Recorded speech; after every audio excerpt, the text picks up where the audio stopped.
Dr. Vijayalakshmy Subramaniam is the creator of the Kshetra Sangeetam concept. She is a very busy performer, a very busy teacher. She travels all around the world, and she has also been a visiting Fulbright lecturer at the Duke University. I want to ask you about the teaching methodologies that you learnt there more than what you taught. Right. This was really an eye-opening experience for me because I had a very multicultural class, multiracial, and communicating this system of music to a totally uninitiated varied group was indeed a challenge. And I find that they are really drawn to things when you can put it across in a very systematic, scientific manner. And in that sense, in Western music, I think the pedagogy is really very well advanced. Whereas we do have a system here, but invariably what happens is, you're not taught how to produce your voice, how to sing, how to use your voice. So what happens is I look at my guru teaching me and I just pick it up. I sing more by imitation. So I start looking and sounding like my guru.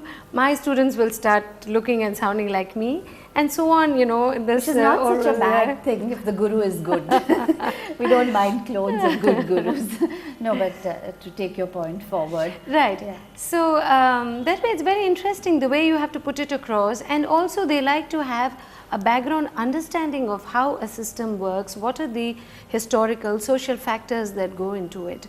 One thing that really struck me was, I met this lady who's a specialist. She's a laryngologist and she's also an opera singer. So she can completely understand how you're producing your voice, where your sound is coming from, whether it's a head register, a chest register. We don't specialize in these kind of voice production techniques, but we use them without knowing that we are doing it.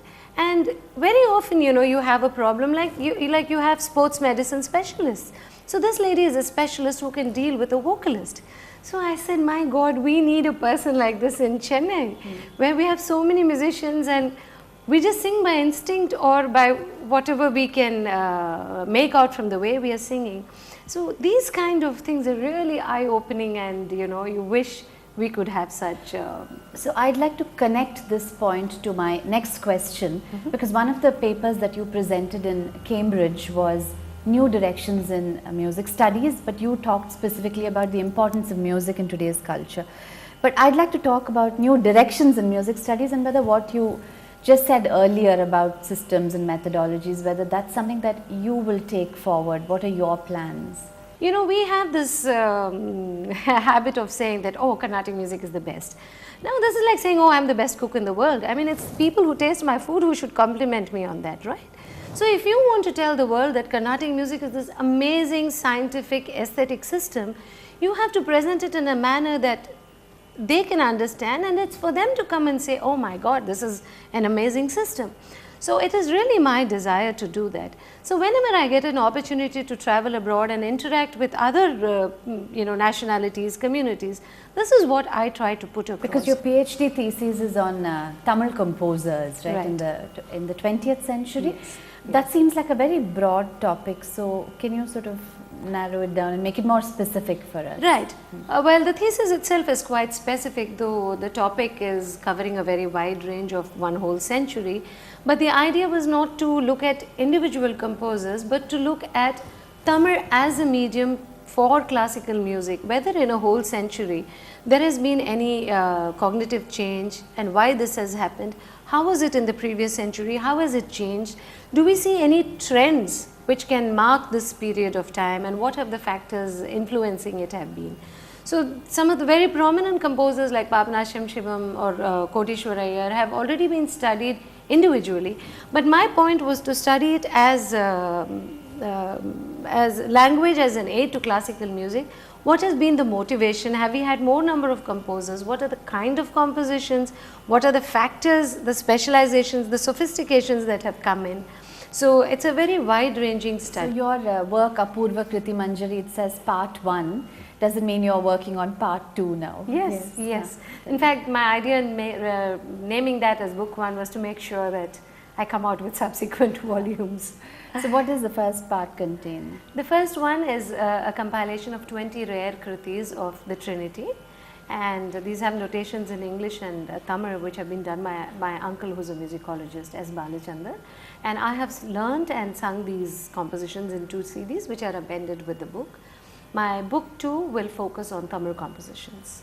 So, and also you're getting ready for the next Kshetra Sangeetam concert, which is on Sringeri, right? On the 9th of April, so you should keep an eye out for that. But we still haven't talked about 2 Kshetrams, Madurai and Chennai. Yes. So will you sing a song from each, and then we can wrap up like that. Okay. Madurai, of course, I will sing on Meenakshi, though there are other deities. Yenai nee maravade Angayar kanni yenai nee maravade Angayar kanni yenai nee maravade. Meenakshi is Angayar kanni, right? Chennai was again a big challenge. There's so many deities, so many temples. I'll sing about Kapalishwara. This is a very beautiful song on Kalpakambike.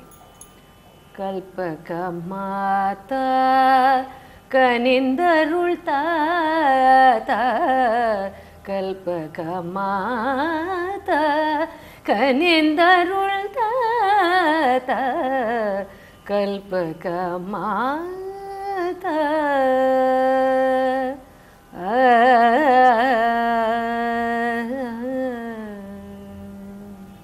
This is also a composition of Papana Shimshivan, who really considered Kalpakambike and Shri Kapalishwara as his parents. You know, I wanted to say this point earlier in the show, but we don't have time, about, you know, this whole Gurukul concept of teaching and how we don't have that anymore, what with time being so scarce. You seem to have a very devoted group of students, and I think that speaks very highly of you, because I think it's important to be a good teacher and pass on what you have to the next generation. Yeah, right. And I think you have to be equally fortunate in the caliber and the type of students that you get. So I think it's a blessing in both directions. So it's like an extended family for me. We may not live in the same house, but my students do love to spend as much time as possible with me, talking about music, food, culture, marriage, anything. So I wish you lots of luck, and we're really going to look forward to this Sringeri concert. Thank you, Anuradha. It's been a pleasure meeting somebody who is also well informed about music and dance. Thank you.